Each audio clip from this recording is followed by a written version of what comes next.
Hello everyone, this is Kevin, your entrepreneur, and let's talk about how about Instacart? We haven't talked about Instacart in a while. What happened to them?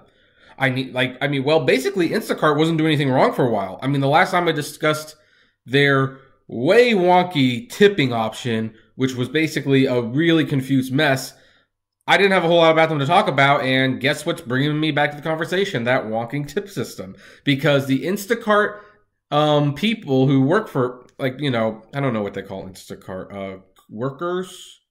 I haven't worked Instacart for a while, so I'm sorry if I'm outdated on the lingo, but basically people who pick up groceries and deliver them for Instacart, they're suing Instacart.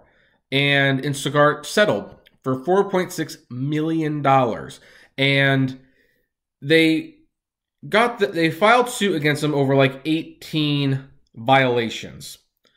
But the key issue being that they created a confusing system regarding tips, which is true because Instacart charged a delivery fee and a convenience fee, and then through some roundabout way you could add a tip, but most people assumed that the convenience fee was for tips, and Instacart made no effort to encourage people how to tip if they wanted to tip.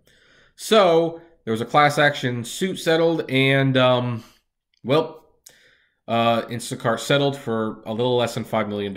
Really, it's a drop in the bucket because they just got a $400 million investment, and their startup is about $3 billion. And in fact, overall, they've raised almost $700 million in funds from various firms. So this is not going to hurt them very much. But how much can you expect to get? Well, 3 of the workers actively involved in the lawsuit will receive $5,000 each, while others named in this suit will get either $1,000 or $500 apiece. And if you aren't named in the lawsuit, which is pretty much most of you watching this, you will receive at best a couple $100. I have calculated my work. I'm expecting to get $7 to $9 from this.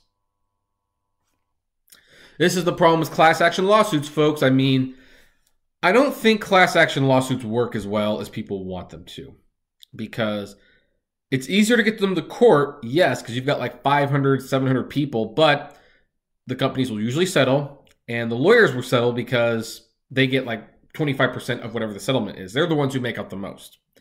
And then, after you divvy it all up, you get a few bucks at most. It's really nothing. And the company doesn't even have to change their policy on anything for the most part. So, is this a victory for Instacart employees or contractors? I don't know. I don't know. I lean towards not, but I will let you decide that. And I will check back in a couple of weeks to see if Instacart has updated the tipping option, because it really shouldn't be that difficult to leave someone a $2 tip, but they made it difficult anyway, so,